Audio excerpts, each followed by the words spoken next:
In the previous video, I shared with you the question that I was asked, simply, what crypto should I buy? My name is Lars, and this is the DeFiStandard.com. This is the second in our series of videos new to DeFi here at the station, the work of Mickey B. Fresh. And if you're going to know what crypto to buy, again, this is not financial advice at all, you want to go back and have a picture of what problem is crypto trying to solve, and does crypto have an answer that will solve that problem?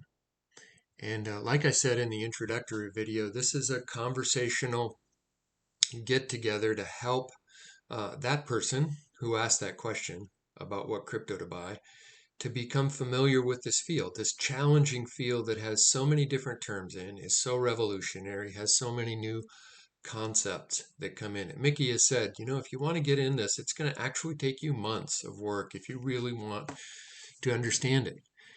And then it continues to take time.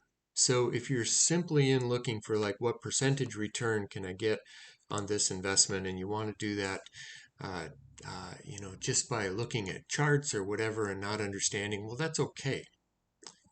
But if you can get a picture and an understanding of what's going on here, at least for me, this has become a really inspiring area to put attention because the world is changing. And in this video, a core piece that crypto is addressing is the issue of centralization. Okay, power, authority, financial wealth becoming centralized. And we see that like when there's a data breach and people's data gets hacked from one centralized place and then it gets misused. Another example of that, and this will get a little bit to crypto, is I also used to be a pastor. I told you I was an engineer and a chicken farmer, but I was a pastor. And a church, you think of the Catholic Church, a very centralized institution, had a huge amount of power and control. The Pope had a huge amount of power and control. I wasn't a Catholic, different tradition, but the same sort of principles apply. And in the last number of decades, there's been a decentralization of religious participation. Most churches have been in a declining state as people decentralize their spiritual search. But the specific piece I wanted to bring up about that was church treasurers. And every once in a while, there would be the story of the church treasurer who was taking funds out of the church budget. And there's an example of a centralized authority, right? We trust that church treasurer. This happens at banks and corporations and all different places as well. So I'm not picking on church. But a centralized authority that we trust, now we have to trust that person to do the right thing. And so typically after, there's one of these tragedies at a church where the treasurer has taken off the funds, the church will tend to decentralize the responsibility for the budget. Like a number of different people have to sign off. So cryptocurrency is a way of decentralizing money, finance.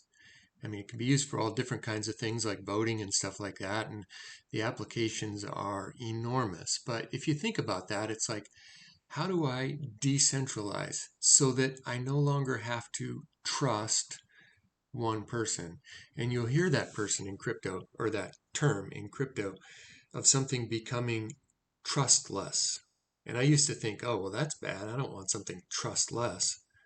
I want to trust something.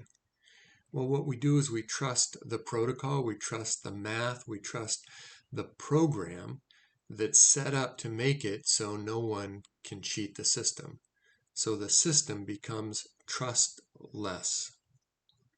In the example of that church, maybe the pastor and the secretary and two members of the congregation have to sign on a check before the treasurer can do something with that check. You distribute a distributed system. That's another term that's used in a cryptocurrency, in blockchain. You distribute the authority so that no one can cheat any longer. And Bitcoin was the first to solve this problem in cryptocurrency. So the problem was called the double spend problem. Like, if two people wrote a check at the exact same time, how could you confirm that, or if a person, had one account and they wrote two checks at the same time and both people came to cash that check on the same amount of money? Well, that's a problem, right? So it was called the double spend problem. How would you solve that? And banks have figured out how to solve that in a centralized way, but how could you solve it in a decentralized way? And so that's what Bitcoin solved.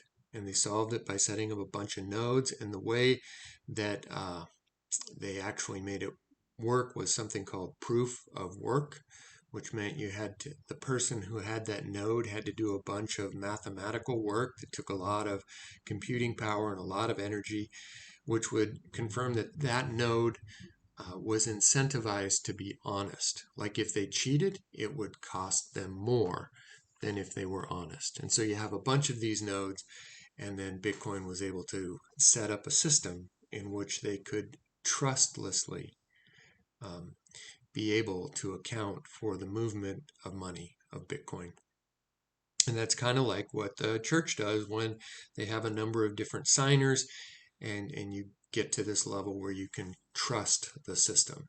It becomes decentralized rather than centralized. And so cryptocurrency, blockchain, has really pursued this in a big way to bring decentralization to the world. And a big area, of course, is finance. But like I said, it can work for voting, and it can work.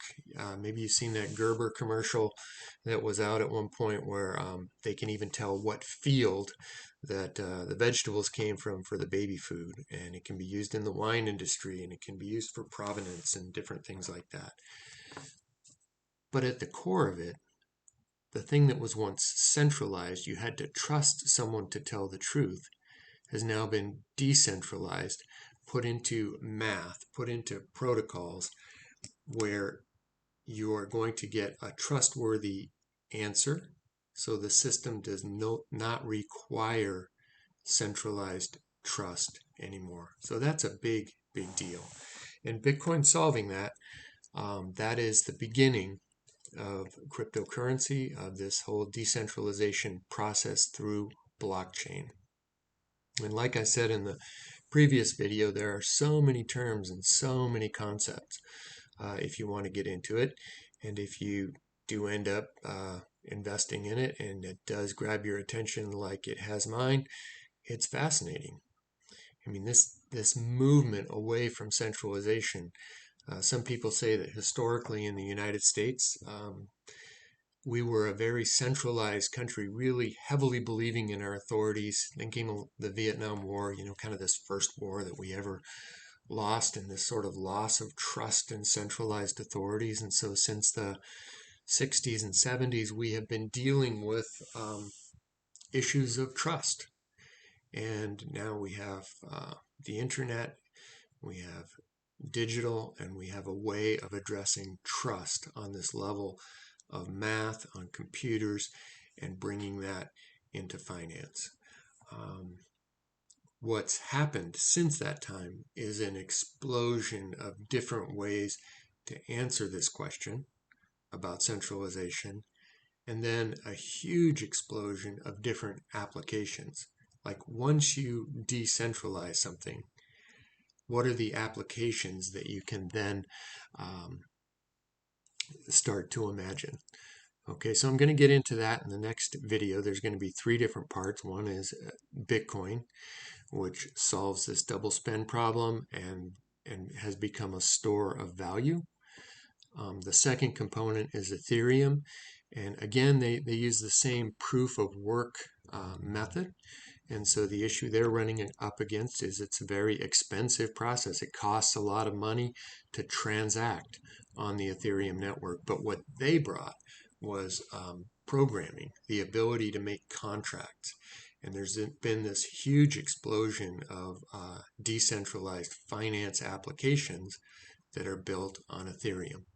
And then the third piece that I want to talk about, the piece that I've personally become involved in, is the XRP ledger, and a way of solving the double spend problem, solving this trustless trust problem, centralization, decentralized problem, without proof of work or proof of stake, these very expensive ways of solving this problem, and a much more efficient consensus algorithm, much faster, much less energy intensive.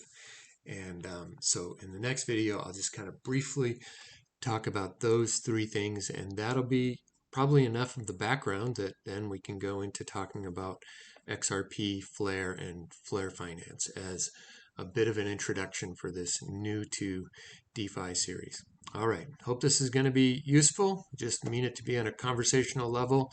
I'll start thinking about that third part in this series, and I'll be back in a while. All right, bye-bye.